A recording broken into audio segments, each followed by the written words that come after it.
নমস্কাৰ জেআৰজি ব্লগলৈ পুনৰবাৰ সকলোকে স্বাগতম জনাইছোঁ যিসকল চাকৰি প্ৰাৰ্থী তেওঁলোকৰ বাবে পুনৰ ভাল খবৰ আহিছে যিহেতু অসম চৰকাৰৰ তৰফৰ পৰা নতুনকৈ ৰিক্ৰুটমেণ্টৰ বাবে নটিচ জাৰি কৰা হৈছে এই নটিচখন আহিছে 25/1/2024 মানে যোৱাকালি আৰু এই নটিচখনৰ মতে যিসকলে ইতিমধ্যে HSLC পাছ কৰিছে সেইসকলে এই পদসমূহৰ বাবে আবেদন কৰিব পাৰিব প্ৰায় 271টা পদৰ বাবে নটিফিকেশ্যন জাৰি কৰিছে Slprb অৰ্থাৎ ষ্টেট লেভেল পুলিচ ৰিক্ৰুটমেণ্ট বৰ্ডৰ তৰফৰ পৰা 271টা পদৰ বাবে নটিফিকেশ্যন জাৰি কৰা হৈছে আৰু এই নটিফিকেশ্যন মতে কি পদ ইয়াত খালী হৈছে লগতে কোনে কোনে এই পদসমূহৰ বাবে আবেদন কৰিব পাৰিব আৰু কি ডকুমেণ্টছ লাগিব সম্পূৰ্ণ তথ্যখিনি আপোনালোকে জানিব পাৰিব আজি ভিডিঅ'টোৰ পৰা এইখন হ'ল Slprb notification ইয়াত 269 পোষ্ট আছে কনষ্টেবলৰ ড্ৰেচাৰৰ পোষ্ট আছে দুটা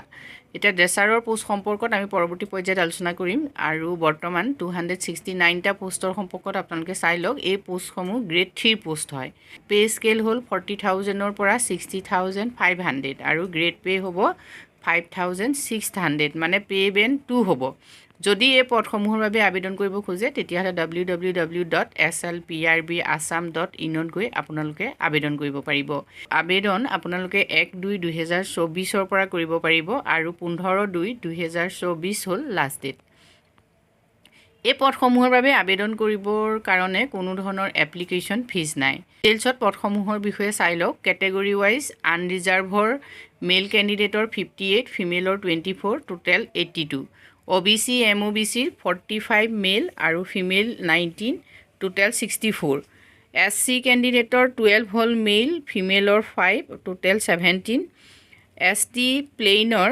মেলৰ 17 ফিমেলৰ 7 আৰু টোটেল 24 ST হিলছৰ মেল কেণ্ডিডেটৰ 54টা পোষ্ট আৰু ফিমেলৰ 23 টোটেল 77 গ্ৰেণ্ড টোটেল হ'ল মেল কেণ্ডিডেটৰ 186 আৰু ফিমেলৰ 78 অল টোটেল 264 আৰু ৰিজাৰ্ভেশ্যন কেটেগৰীত চাওক এক্স সাৰ্ভিসমেনৰ বাবে ইয়াত 5টা পদ ৰিজাৰ্ভেশ্যনত আছে ইয়াৰে আনৰিজাৰ্ভত আছে কেটেগৰী ৱাইজ আনৰিজাৰ্ভ আছে ইয়াত দুটা আৰু OBC MOBC আছে এটা ST প্লেইনৰ আছে এটা ST হিলছৰ আছে এটা অল টোটেল 5টা পদ এই পদসমূহৰ বাবে এলিজিবিলিটি ক্ৰাইটেৰিয়াটো চাওক নেশ্যনেলিটি যেহেতু ইণ্ডিয়ান হ'বই লাগিব আৰু কেণ্ডিডেটে আছামিজ ক'ব পাৰিব লাগিব বয়স 18 পৰা 40 বছৰৰ ভিতৰত হ'ব লাগিব মানে 1/1/2024 বয়স 18 পৰা 40 বছৰৰ ভিতৰত হ'ব লাগিব ৰিলেক্সেশ্যন থাকিব 5 বছৰ থাকিব ST প্লেইন আৰু ST হিলছৰ বাবে 3 বছৰ থাকিব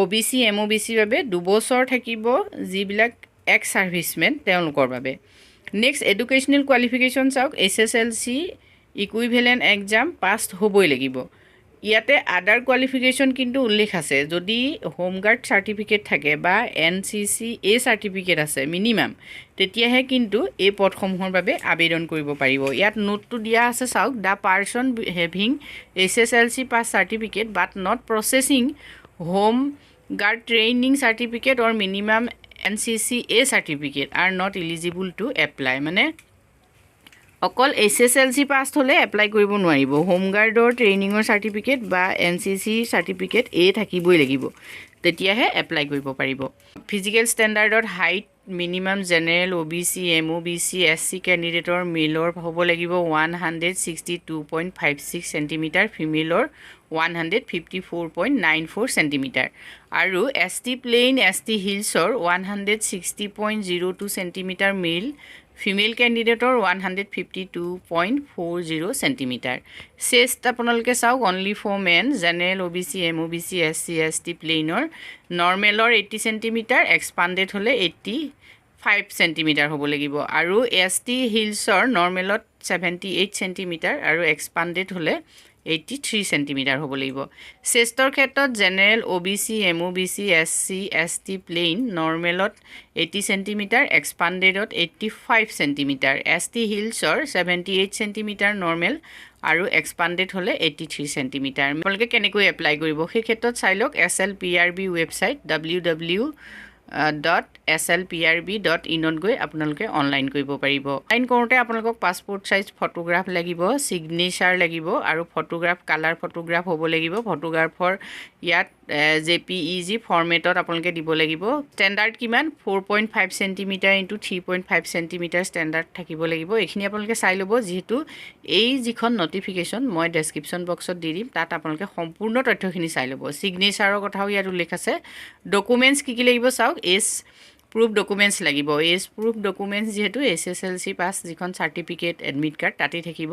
পাছ চাৰ্টিফিকেট লাগিব, SSLC ইকুইভেলেণ্ট এক্সামৰ মাৰ্কশ্বিট লাগিব, হোমগাৰ্ড ট্ৰেইনিং চাৰ্টিফিকেট বা NCC চাৰ্টিফিকেট দেখুৱাব লাগিব। যদি এক্স ছাৰ্ভিচমেন তেতিয়াহ'লে চাৰ্টিফিকেট লাগিব। Next employment exchange registration card লাগিব আৰু কাষ্ট চাৰ্টিফিকেট যিসকলে দিব লাগে তেওঁলোকৰ লাগিব। NCC B or C certificate যদি আছে সেইখিনিও আপোনালোকে ইয়াত দিব পাৰে। ইমেইল এড্ৰেছ এটা আপোনালোকৰ লাগিব, লগতে মোবাইল নম্বৰ, আপোনালোকৰ পাৰফেক্ট মোবাইল নম্বৰ আপোনালোকে দিবলৈ নাপাহৰিব। এতিয়া চিলেকশ্যন প্ৰচিডিঅ'ৰটো যিহেতু আপোনালোকে সকলোৱে জানে যে SLPRBত চিলেকশ্যন প্ৰচিডিঅ'ৰ 3টা ষ্টেপত হ'ব। প্ৰথম ফিজিকেল ষ্টেণ্ডাৰ্ড টেষ্ট, নেক্সট আহিলে physical efficiency test, next document verification. গতিকে এই 3টা পৰ্যায়ত আপোনালোকক চিলেক্ট কৰা হ'ব। যদি আপোনালোকে এই পদসমূহৰ বাবে আবেদন কৰিব খোজে তেতিয়াহ'লে সম্পূৰ্ণ তথ্যখিনি কিন্তু আপোনালোকে পঢ়ি ল'ব। ড্ৰেছাৰৰ 2টা পোষ্ট ওলাইছে, যিহেতু এই ড্ৰেছাৰৰ 2টা পোষ্টৰ বাবেও আপোনালোকে 1 তাৰিখৰ পৰাই অনলাইন কৰিব পাৰিব। ফেব্ৰুৱাৰী 1 তাৰিখৰ পৰাই অনলাইন হ'ব আৰু 15/2 হ'ল আপোনালোকৰ লাষ্ট ডেট। এই পোষ্টসমূহ যিহেতু ৰোষ্টাৰ বেছড হয়, ইয়াত SC বাবে এটা পোষ্ট আছে মেল কেণ্ডিডেট আৰু ST হিলছৰ বাবে আছে এটা পোষ্ট মেল কেণ্ডিডেট। ইয়াত ফিমেলৰ পোষ্ট নাই। এই পোষ্টসমূহৰ বাবে যদি আপোনালোকে আবেদন কৰিব খোজে, এলিজিবিলিটি চাওক 18 পৰা 40 বছৰ আৰু নেশ্যনেলিটি ইণ্ডিয়ান এইখিনি থাকিব লাগিব। এমপ্লয়মেণ্ট এক্সচেঞ্জ নাম্বাৰ আপোনালোকৰ থাকিব লাগিব। নেক্সট ৰিলেক্সেশ্যন আপোনালোকৰ চাওক 5 years থাকিব SC, ST plain and ST হিলছৰ বাবে। 3 বছৰ OBC, MOBC কেণ্ডিডেটৰ বাবে থাকিব। এডুকেশ্যনেল কোৱালিফিকেশ্যন SSLC আপোনালোক পাছড হ'বই লাগিব। ইয়াতে আদাৰ কোৱালিফিকেশ্যনখিনি চাই লওক। 2 বছৰৰ এক্সপিৰিয়েঞ্চ চাৰ্টিফিকেট আপোনালোকৰ থাকিব লাগিব। ড্ৰেছাৰ মানে medical work for a govt recognised institute experience certificate থাকিবই লাগিব। যদি নাথাকে তেতিয়াহ'লে আপোনালোকে এই পদসমূহৰ বাবে আবেদন কৰিব নোৱাৰিব। সকলো তথ্য যিহেতু আগৰখিনিৰ সৈতে একেই হয়, 2খন নটিফিকেশ্যনেই ডেছক্ৰিপশ্যন বক্সৰ লিংকত দিম, তাত গৈ আপোনালোকে সম্পূৰ্ণ তথ্যখিনি চাই ল'ব। যদি এই পদসমূহৰ বাবে আবেদন কৰিব খোজে তেতিয়াহ'লে সকলো ডকুমেণ্টছ সাজু ৰাখক। 1 তাৰিখৰ পৰা অনলাইন আৰম্ভ হ'ব। আজিলৈ ইমানেই, ধন্যবাদ।